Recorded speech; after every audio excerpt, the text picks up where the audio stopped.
happy. No. Oh, I remember. Of course. Spells his name with a J. Bring it up big.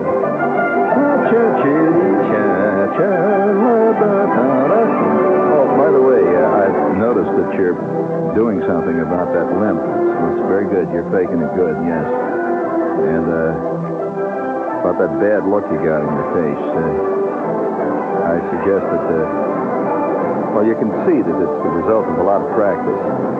You don't get anything really truly beautifully realized unless you do practice it. Right, gang?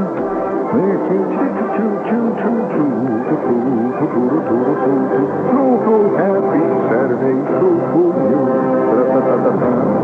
Oh, this poor guy. Anthony Van Rensenberg, 7, has 30 known allergies. Doctors say he must avoid eggs, milk, grass, wool, flowers, bristles, moss, cereals, cats, rabbits, dogs, and most people, and an assortment of high-protein foods. He can, however, have bubble gum, fruit, and candy. The only things... Oh, what a great disease to have. Wouldn't you like to find out that the only thing you're not allergic to is bourbon? And, please, Nick, if you will, let's celebrate that. That was kind of a nice comment. Let's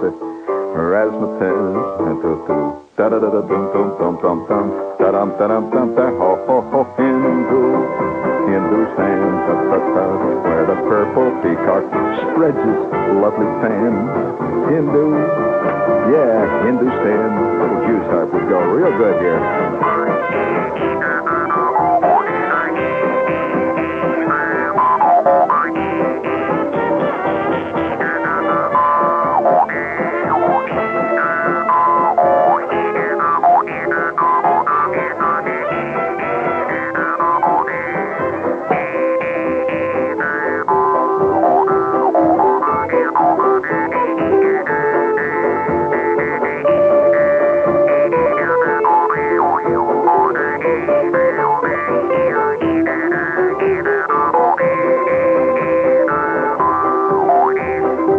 Nick, that's an ugly instrument. That's ugly instrument. I just wish that Shepard would stop playing that terrible thing. Oh, uggish. Hey, listen, I'm going to have to ask your indulgence tonight. A little experiment here tonight. I thought I'd bring you in on it. It's springtime, all this stuff coming on. The other day, one of the official types here walked into my office. And, of course, immediately he was inundated. All the stuff fell down all around him. And, yes, my office takes roughly 6 to 8 weeks after I've cleaned it to become uninhabitable then. After that, stuff piles up until eventually, every time you open the door, it's worse than Fibber McGee's famous closet. Well, yes, it is. I'll tell you why it is, because I've got roaches living in it on the top of my desk. Now, I didn't hear anything about that, in connection with Fibber. But, he came in the other day, and he tried to get in my office. See, well, I've given up. I sit out in the hall now. See, I left my office as a separate entity. So, once in a while, in the great big pile of stuff, I hear my phone ringing, sadly. See, and I can't get at it.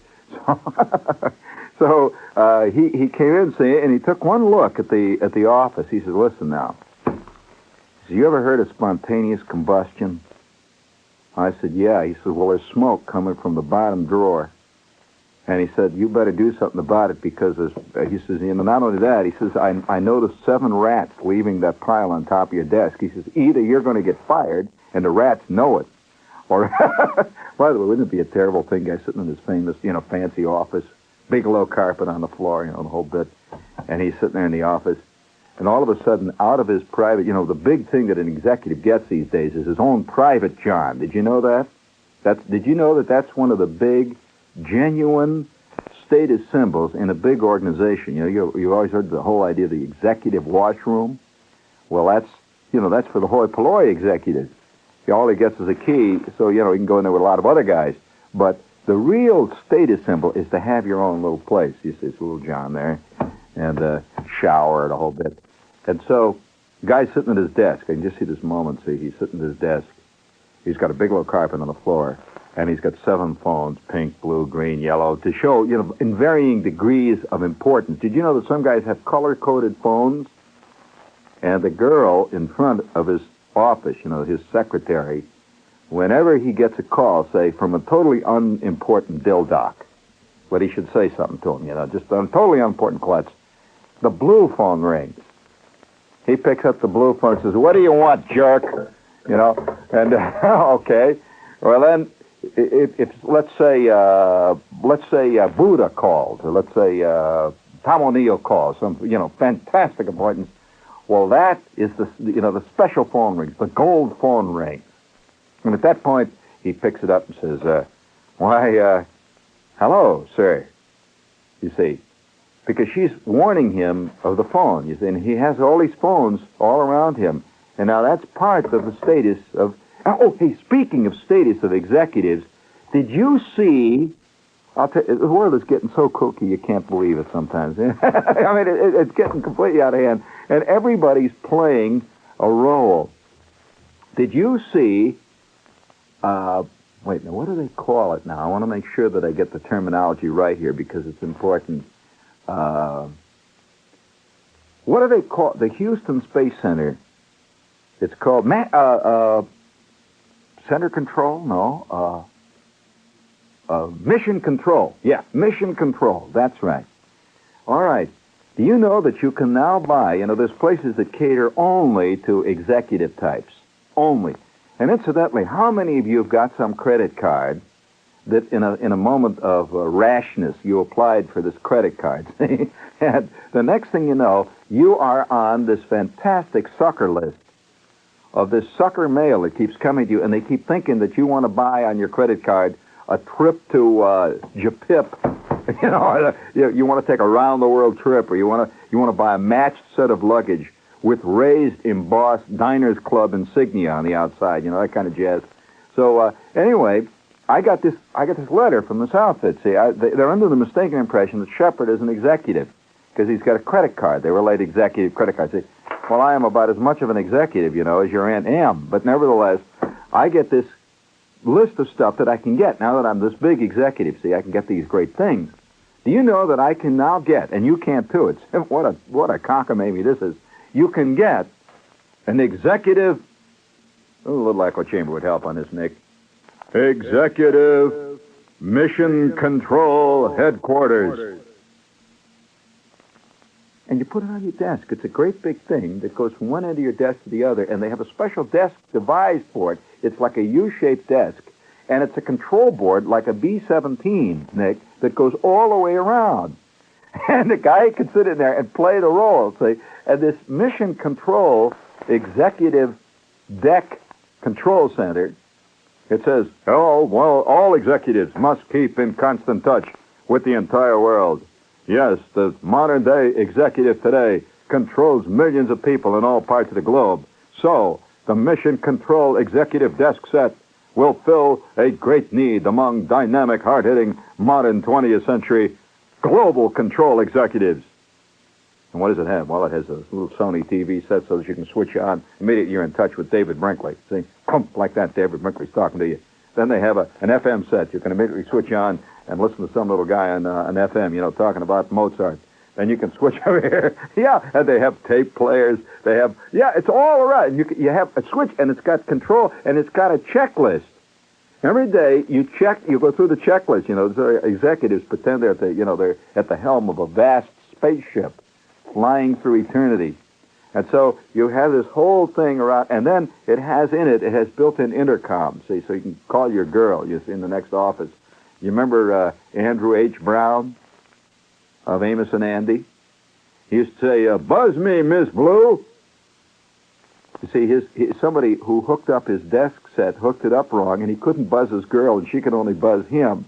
So when he wanted to talk to her, he would say, buzz me, Miss Blue. And she'd go, He'd say, what do you want, Miss Blue? She said, well, you buzz me. It's where I just want to make sure it's all working. Buzz me again. So thank you, Miss Blue. It's working fine. Any messages come through, you put them right through here. Well, of course, this whole problem, the executive desk, is an important thing today. And one of the most important aspects of an executive desk today, you can measure the importance of an executive's desk by how little he has on it. That shows he is not bothered with trivia. He does not bother with the scut of other people's lives, like filling out papers, in, out, all the, clipping stuff together and all that. And so when you go into a really important executive, he's going one step further. No desk. He has eliminated the desk because, you see, the desk is associated with work. It is a symbol for work. And the ultimate executive prerogative is you relieve him of work, you see. He's so important, he doesn't have... So you go into the really top executive's office now, and he has no desk. And, oh, by the way, don't ever call a top executive... His office is what it really is. Don't ever call it an office. It is called his executive suite.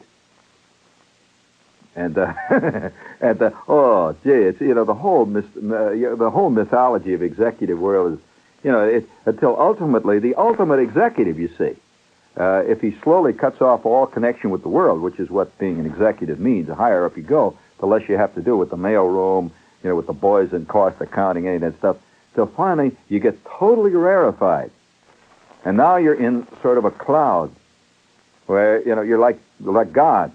It's one-way communication, where, you don't communicate with God. He communicates with you. How does he do it? Lightning bolts. Wham! That's all. And so the ultimate executive has only one button on his desk, if he has a desk. It's the lightning bolt button. And so, yeah, that's right. So whenever he is displeased, see, God is displeased. He presses this button, and throughout the entire organization... This is God. Get on the stick. The 23rd floor is fired. Bum, ba-dum, bum. Oh, there's a hush falls over the entire organization from coast to coast. God has fired the 23rd floor. Or else it gets even bigger than this. I have known executives to do this. Button pressed. This is God. Sell plant number 14. Dispose of United Airlines. Immediately. Bum, ba-dum, bum. Thousands and thousands of scurrying employees. Now, only one thing, that a vast, mysterious force has just dealt them a totally lethal blow. Their company has been sold to the Cockamamie Fish Canning Company. The whole thing's changed. Everything except God. He remains eternal. He goes on and on. Give me a little God music, please. That's a big, big disc. That's it. Yes, he remains eternal. Subtle and eternal. Indefinably. Totally inexplicable. One doesn't explain God. One doesn't Indian wrestle with God.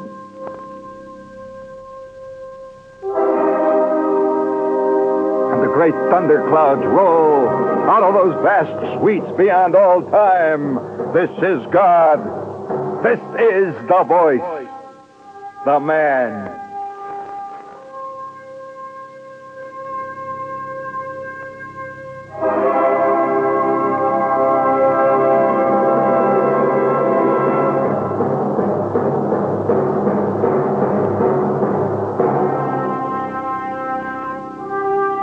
Hold it.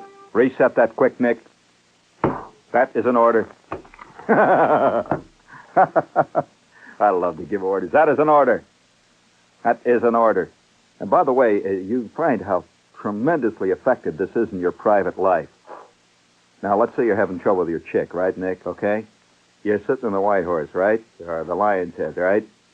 And this chick is going, why did we go up to 57? I want to go to a movie. All right, this jazz is coming your way.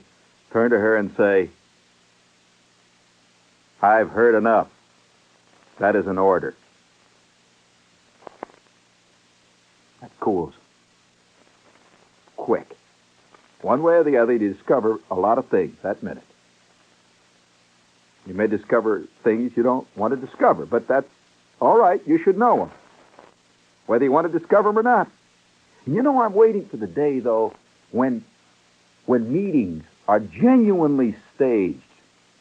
Now, the other day, I went to a top-level meeting, and I was hit by the fact that everybody came in and sort of sat around his table, a lot of executive types, and they sort of schlumped in, and sat down. Oh, no, there's going to be a day when the really top executive realizes that every scene, every move of a top executive must be totally orchestrated. Who knew this? The great dictators of history. You don't think that Castro shows up at the pool room, do you? Oh, he shows up on a vast balcony at a precise moment when the crowd has been raised to a fever pitch for the band's playing, hooray for Castro, C-A-S-T-R-O, hooray, Yankee, go home, rah, rah, hooray, ta-ta-ta. They're playing whatever it is, see, and then at the precise moment, the cannons boom, and out steps the Pope. Out steps Castro. Out steps Hitler. Hitler had a fantastic office. It was all lit. Did you know that? Tremendous. You didn't just walk into this guy's little office. There were guards with uniforms and the whole business. And I'm waiting for the day when the proper production values are added to every man's life. And so here it is now. First of all, the decor of a meeting room must be prepared. It must look vaguely Westminster Abbey-ian. I mean, this is where greatness walks. You do not meet in the John and the 23rd Street subway, friends. This is where greatness walks. And you have these high arched ceilings with a touch of Gothic, which is eternal, see. A little stained glass window wouldn't hurt either. I mean, you can fake it. You can get the stained glass window. You don't actually have to have windows. You have these lights that flicker behind it that look a little like lightning playing outside someplace in the outside world. And everyone assembles now at this vast table that is made of stone. It's taken from Stonehenge, like a vast slab of eternal Mother Earth. The men assemble, various vice presidents, executives ranging from the medium-grade minor to the senior medium major, right? They're waiting. The lights dim. After a 5-minute wait, a hush falls over the group of assembled deep thinkers. The lights dim even lower. There's a flicker of lightning in the stained glass windows, and then out of 1,000 tiny loudspeakers, cleverly concealed in the damask tapestry that show the signing of the Magna Carta, woven in the 15th century. The sound of beautifully contrived, selected, programmed and orchestrated music rises.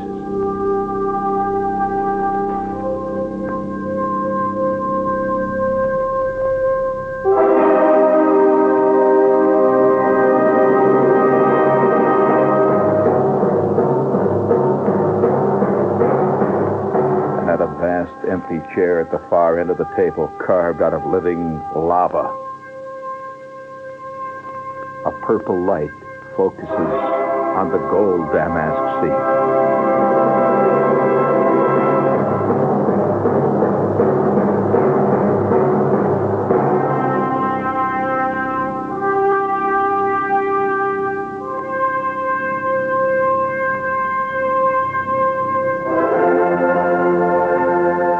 The assembled executives lean forward. They feel in the presence something vast and unknowably powerful is near.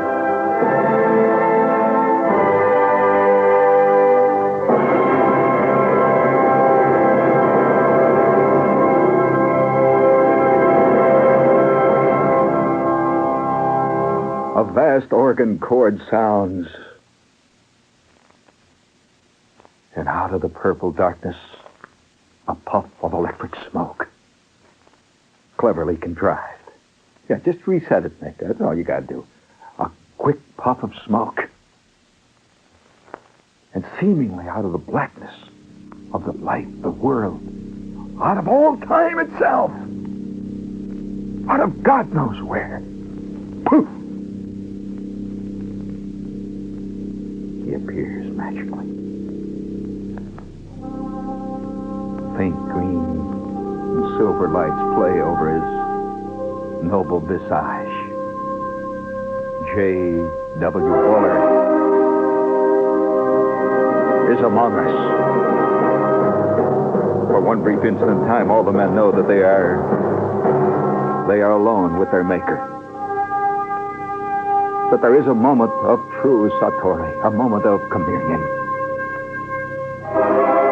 He smiles broadly.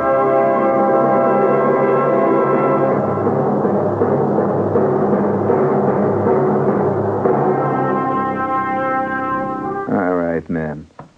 Who could ever fire a guy like that? See, there's two kinds of people in this world, friends. Them what gets fired and them what fires. This is WOR in New York. And, oh, yeah. You like that, Nick? You like that scene? Can't you imagine that scene? I mean, let's face it. Secretly, we're theatrical creatures. We are. You know, we're the only animal that does this. You know, that deals with theatrical things. That a lion does not recognize the fact that he is majestic. He does not. All he knows, he's hungry or he ain't. That's all. And when he's hungry, he just kills something. That's all. And when he's not, he just sits around and sleeps. And I've been in the company of lions of many types. In fact, I remember the first time I ever saw a lion live and wild. I was hit by that. I mean, here's a lion laying under a tree, you know, big lion. This was not in a park. I mean, he's a working lion, see? He's laying under a tree, and he's got about 3 other lions around him, lesser lions. This is a real lion, a great big mane, a male lion, Simba. And he's laying there. And you know, of course, that all the hunting, or most of the hunting, is done by the female lion. The fighting is done by the male lion. That's right. You know, that's like you know, the male lion looks on hunting like going to the D'Agostino. See, this is something that the ladies do. So they go to the D'Agostino. He's not going to be bothered with that stuff. But when it comes to a good knockdown, drag-out fight, the male lion is right there on top of it. So he's laying under the tree, see, and I'm watching him. He's a lion. Now, I know I'm going to get a lot of letters from people saying, what do you mean? Lions really are very harmless creatures. Forget it. Listen, every warden that I met in Central Africa said they don't know where this cockamamie idea ever came out that the lion is a harmless creature. By the way, you know that the people in Central Africa who know lions best look upon Elsie. What was that thing? What was it called? Forever Free, Born Free. To them, that is one of the best comedies ever made. They think that's a great comedy film. You know, everybody petting lions and all that. But nevertheless, I took a look at this lion, see, and he is laying under a tree. And there's a couple other big lions. One of them was asleep. A couple of female lions, a couple of cubs, and this great big one. Oh wow! He must have. You know, he was like half again the size of all the rest, and had this tremendous dark mane. It's a special kind of lion, see, and he's just looking around. And you could see off in the distance a herd of impala. And they're walking around being what impalas are. You know, they just walk around, chew the grass. That's about it. But let me tell you this. When an impala moves, he moves like no animal you ever saw in your born life. Woo-hoo, boy, do they go. Fantastic jumpers. They move like grasshoppers. The first thing that hit me when I saw impala, and there's a couple of other antelopes that do that over there, that I'm hit by not their resemblance to animals when they move, but insects. That have you ever walked amid a field of grasshoppers, and the grasshoppers are flying all over the place, and they go like 20 feet in the air, and they just sail off? Well, that's the way impalas are. And in fact, I saw a herd of impalas being attacked by a herd of one of the most vicious animals in the entire African lexicon, the wild dog. Did you know that the wild dog, the dog in his wild state, is one of the most vicious animals? Vicious to other animals. Now, of course, he's just living. He's not... There is no vicious in the jungle, by the way. I'm making no value judgment.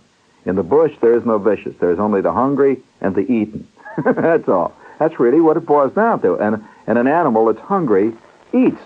Are you being vicious when you eat a cheeseburger? No, you're hungry. You know, you don't think of yourself as being some kind of a carnivore that's eating the steer. But nevertheless, that's the way it is with an animal. So one of the most wild scenes I ever saw in a jungle, well, it's not a jungle, I should say the East African bush. And we were very fortunate because this is a rare animal. The wild dog is a rare creature. And he's a tall, spotted dog. He looks a little like what you would consider to look like, something like a jackal, really. But he's got big ears that look like the Mickey Mouse Club ears. You know, the Mickey Mouse Club, you've seen these things? The first time I saw one of these things, they look strangely humorous. You have to kind of laugh at them. And they got very high forelegs. Their forelegs are high, and their back sort of slants down a little bit, and their rear is kind of narrow and rather low to the ground compared to the front. And they've got a short, arcing tail, and it sort of bends up. And he's got a kind of pointed nose that looks a little bit like roughly like a German Shepherd nose. And his face is a little like a German Shepherd. It's a long, narrow face, but he's got these strange, big, round ears that stick up like he's wearing a Mickey Mouse Club hat, you know. And so he looks kind of kind of cute, you know. You think, gee, what a cute animal. And he's a brown colored, but a dark brown, and he's got sort of yellowish kind of spots on him. And his back is almost black. It looks like he's got a black stripe running down the back. And you rarely see these. In all of this area, in the Kruger area, the game preserve area there, which is in the upper part of South Africa, there were less than 200 of these. It's a very rare species. Well, suddenly, out of the bush, they came. Just poof, like that. The guy that was with me, the guide, I don't know why I'm telling you this story, do you find it interesting? The guide who was with me had been in this area for 11 years and had never seen a wild dog. Now, he's daily among these animals, so that's how hard it is to see them. And suddenly this crowd came out of this bush. They just, pop, they're there. You don't see them come, you don't see them go. They just suddenly appear. And they're running alongside of us, absolutely paying no attention to us. And we're in a Jeep. And they're paying no attention, they're just running along. And there must have been about 10 or 11 of them. And they run just like you see. You know when you look out and you see a bunch of stray dogs running in a pack? That's the way they run. They're just sort of running along, looking very casual, looking around, see, pop, pop, pop, pop, pop, they're running. And there's a couple of bigger ones and a bunch of smaller, but they're all about the same size. And they're running along, and they look kind of friendly. Well, then suddenly they drop. They just instantly drop down into the grass, which is about, 2 or 3 feet high. It's thick grass there. They drop down into this yellow grass, and all you see are these round ears. You see a whole bunch of round ears. You know, it's like the Mickey Mouse Club has gone underground. You know, you see a lot of round ears. And one of them, now, the scene was so dramatic, it was almost impossible to believe. One of them is standing on a rock, pointing, just exactly the way a pointer points. And he is pointing. His gut is pulled in, and he's just standing there pointing, leaning forward. He's at a point. And all the others have dropped down. And we are saying nothing. The guide is watching. His eyes are popping like ping pong balls. He says, they're wild dogs. He says, watch, they're hunting. And they're standing up like this. This one guy is pointing. He's just pointing. And sure enough, you see off in the distance what he's pointing at. There's a herd of impala, which is one of the prettiest creatures in the world. And the impala, probably among the animals, has to be one of the 3 or 4 most beautiful creatures by our standards, by human standards, it's just a magnificent creature. Tiny, thin, extremely alert, and tremendously fast. Actually, they're not so fast. They put it this way, they're highly airborne. They're fast, but it's almost all in the air. They bound like crickets, or like... you don't see them really walking. They just go bing, bing, bing. They fly over the ground like grasshoppers. And here's this dog watching. He's pointing. And you see this herd of impala slowly moving. They're feeding. And they're moving from left to right in the general direction of these dogs, who are upwind, or downwind rather, of these impala. They always work downwind because the impala has a fantastic sense of smell too. And the dog's sense of smell is incredible. So he just waits. And they just watch. Not a sound. You can hear, well, there are some sounds in the bush, because this was the middle of the afternoon. It was a kind of a grayish, cloudy day, and the temperature was 102, 103. Silence. And, you know, the curious thing about being in the bush is that you're aware of things all around you that you don't see. You just know they're there. And so way off in the distance, you'll hear something. It'll go a little like this.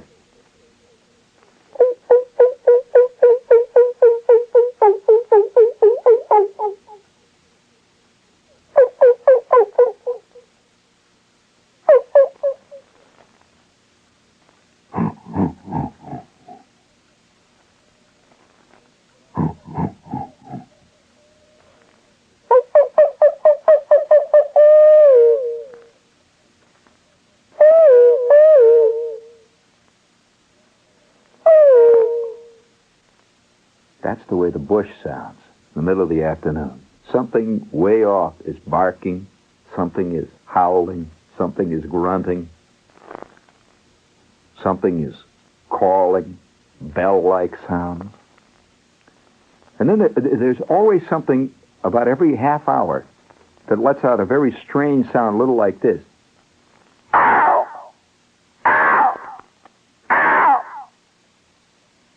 Then it stops. You won't hear him again. Some kind of a bird. And they have some fantastic insects there. Like an insect will start out.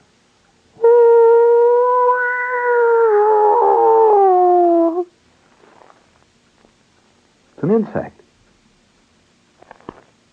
Silence. You can feel it and hear it. And all around you, you sense life. Tremendous life. Everywhere. And you see this wild dog standing on this rock, just tensed, not moving a muscle. And the impala are quietly grazing, totally unaware. And they just graze. Once in a while, one looks up, flicks his horns, his antler. They have these short, arcing horns. And I was watching them through the glasses as they moved. And you see little tiny ones running in and out among them. They just move along. Until they got opposite us.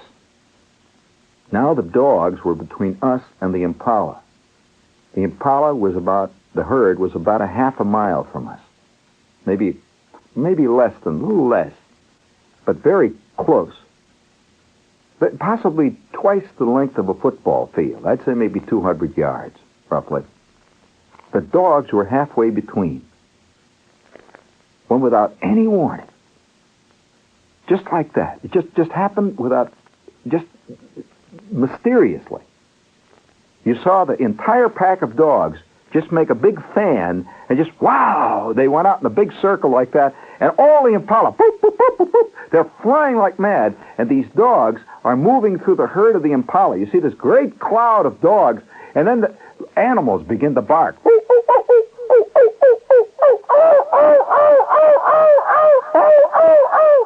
You hear things warning other things that a raid is going on. You hear birds yelling, and you see these impala flying in the air, and then they concentrate on one. And the herd of impala moves off into a great splattered kind of a puddle, just scattered to the wind. And you see this crowd of dogs moving through the bush, and you see one impala going higher and higher and higher, and they disappear. They're gone. You know how they do it? The dogs don't pull the animal down. They're one of the very few creatures, if not the only creature, that eats its prey alive. The way they do it is they run alongside the impala and literally bite bites out of them. They're feeding. They're not trying to kill them. They're feeding. as he runs. And they just literally eat him until finally loss of blood and everything else contrives to get him, and he dies right there. Then they don't eat him anymore. Then they go after another one. They're a very odd and strange creature, and that would surprise a lot of people to know that this is the dog that we live with. You know, very common animal. And yet, of all the animals, Keith, curious, in the jungle or in the bush, the wild dog is considered the toughest, roughest animal there is. Rougher than a lion.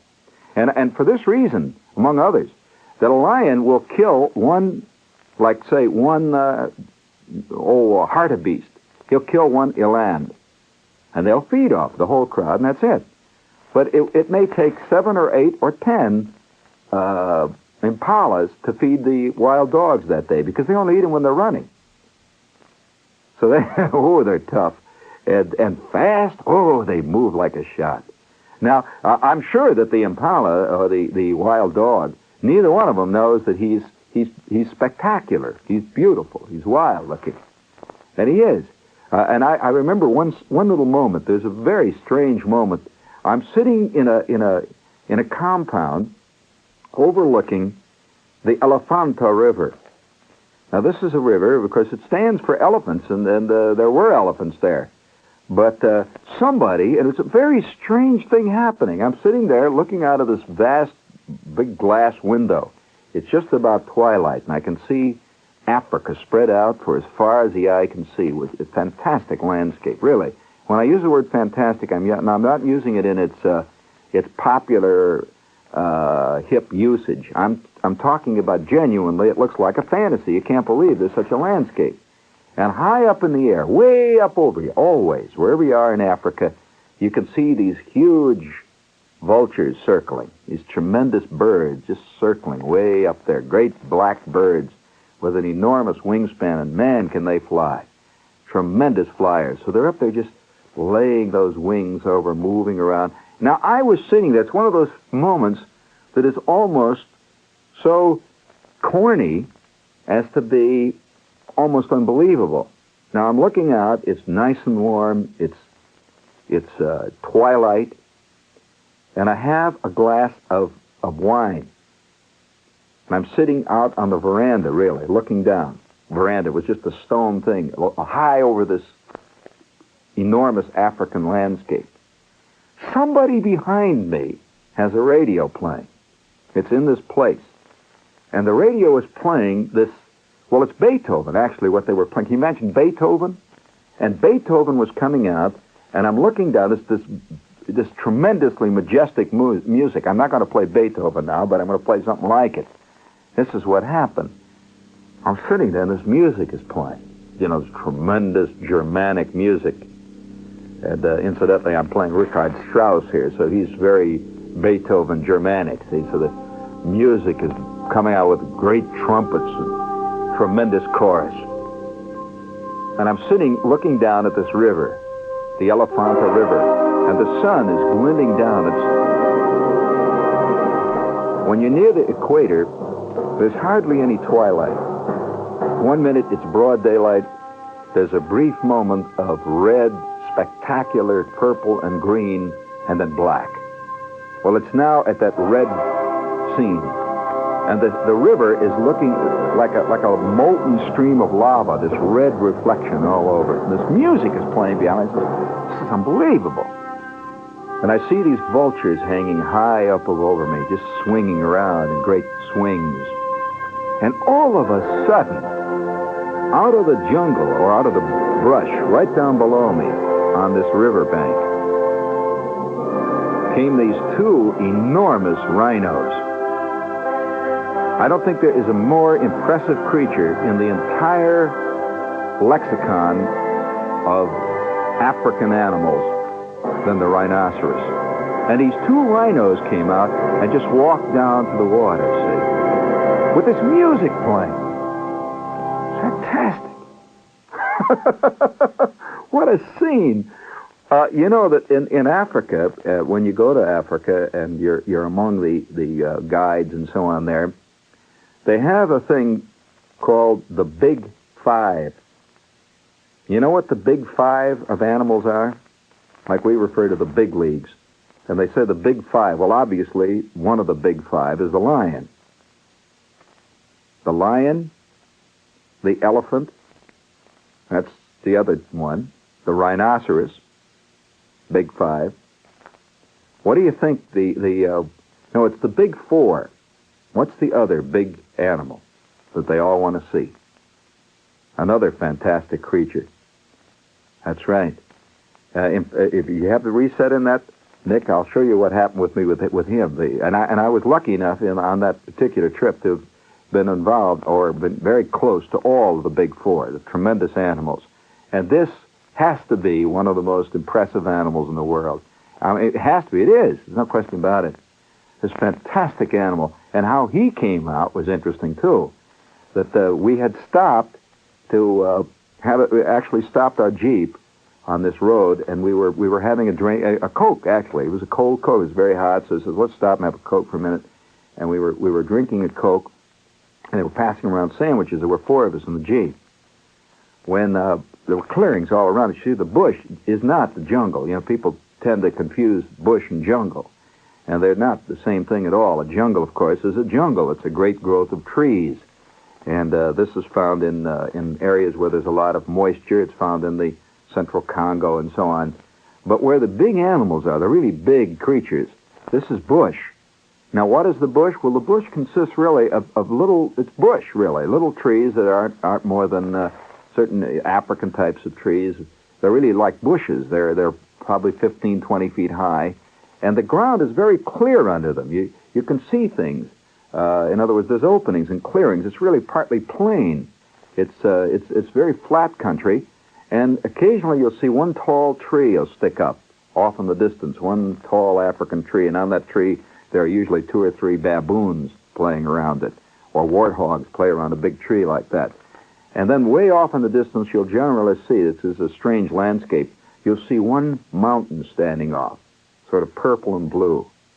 And this is the way this part of Africa looks. And this is where the big game is. Well, we were sitting in our Jeep having a Coke, when all of a sudden, the guide, who was very hip to animals, of course, this is his whole world, he says, shh, wait. He's there, look, over there. He says, see, he said, past. He said, you see that antelope there? He said, just past the antelope, watch. See that dark patch there? Watch. And we're all sitting watching. Shh, watch. See, he's moving now. Watch him. He's moving. Shh. And you saw a flick of a dark skin behind this green bush.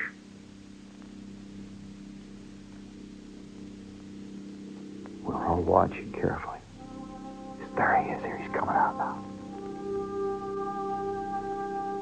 You couldn't believe it. I had a pair of binoculars, Zeiss glasses on it. It's a giant Cape buffalo. What an animal. The tremendous horns, this tremendous head with not antlers, this great curving, sweeping horn. He has a head that's about the size of the average Ford Maverick. And his body, nothing but solid, black, rippling muscles. And he seems to be shiny, moist, like he's perspiring. And on his back are 3 or 4 birds that are picking, things off of him. And he just walks out to this clearing, this enormous Cape buffalo. He just flings his head. You hear this? What an animal. What an animal. A Cape buffalo.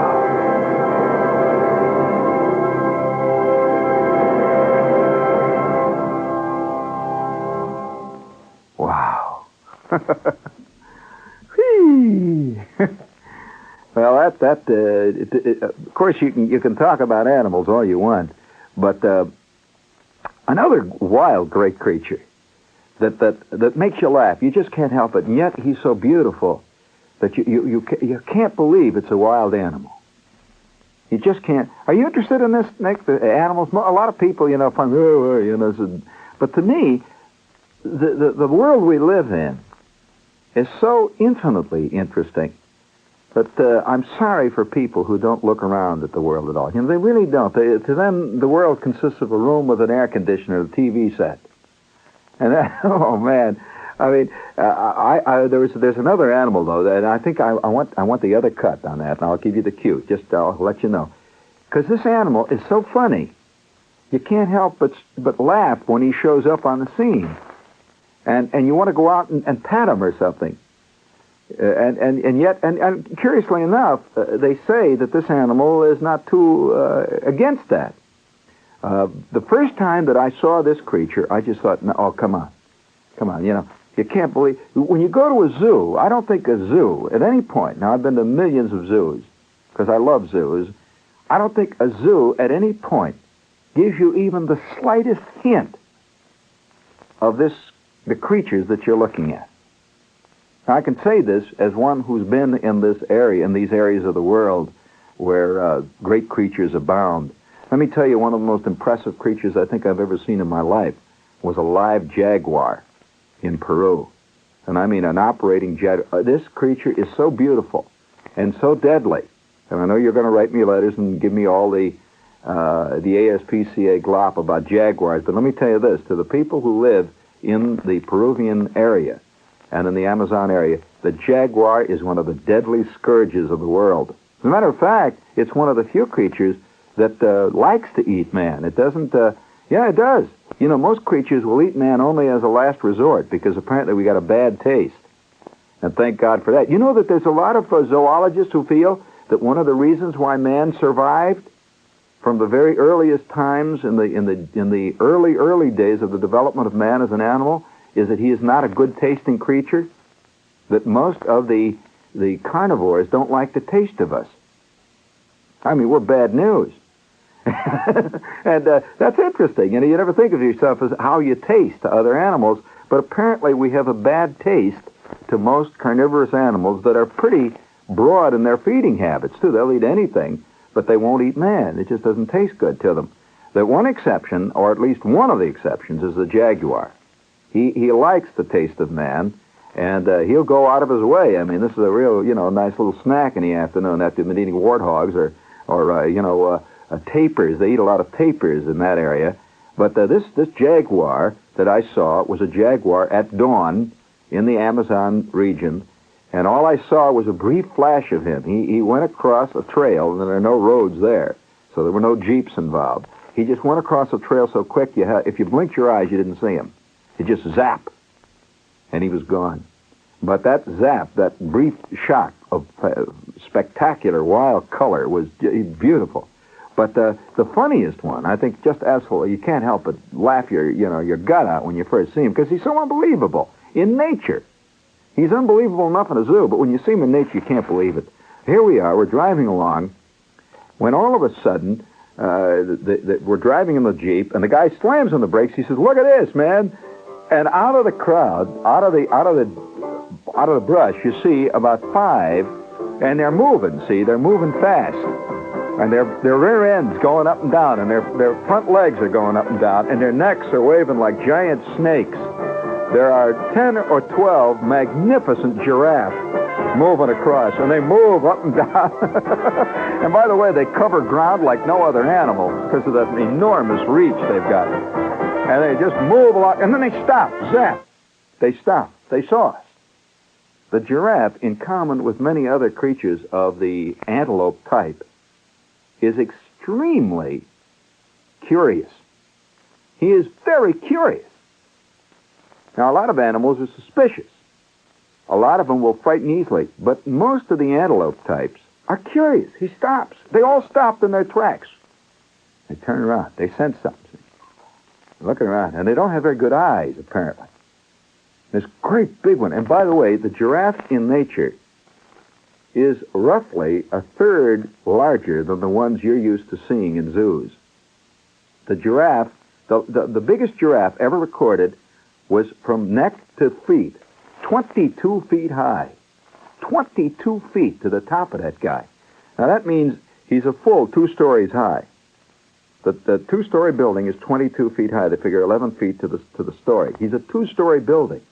Well, when you see an animal that's 2 stories high in an area where the average tree doesn't grow over 10 feet, that is a fantastic animal. Well, the average one that we saw was about 18 to 20, 21 feet high. And they stand there, tremendous, with birds running up and down their necks, which you're not used to seeing in the zoos. And the birds are sitting on top of their heads, see, and they're all looking at us. And then he starts to feed. They feed off the top of the trees. They spread their legs out wide, and he starts chewing on the trees. See, they only eat certain trees, and he's chewing away down there. And look, I says, I'm looking at a giraffe. Shepherd, you're looking at a giraffe. This ain't a zoo. It's a giraffe. I look carefully at him, and he's standing there looking happy, just looking around. Well, we drove closer to him. They're very, very curious. This is one of the reasons why so many of the antelope types are endangered species. They'll let people practically walk right up to them. He's looking, bending his head down. You know, they have a difficult time looking down at you. See, they're looking down. Yeah, they bring their nose and their chin down. And finally, the big one, the chief, decides whatever they're looking at is dull. He didn't get scared. It's just dull. We're dull. And he just starts to slowly walk away, his head moving back and forth. And now there are 11 giraffes, and we're looking at them from behind. If you've ever seen 11 giraffes walk away from you, you have seen one of the funniest sights in nature. With the birds running up and down their neck, you know, back and forth. This beautiful giraffe. What great creatures. And you know, I can only say that I love summer. And I'm glad summer's coming now, you know. It's on the way. Because all that stuff is How many of you are varmint watchers? When you drive in your car and you wait for a raccoon to come. By the way, do you know that there is one zoologist who believes strongly that if there was some kind of fantastic holocaust in the world, 2 creatures would survive. The cockroach and the raccoon. The raccoon is one of the toughest of animals. He will survive anywhere. Oh, yeah. You know, it's time to breathe, time to walk, man. Time to be big and tall. You, too, are an exotic member of the zoological species, friend, and one of the most dangerous.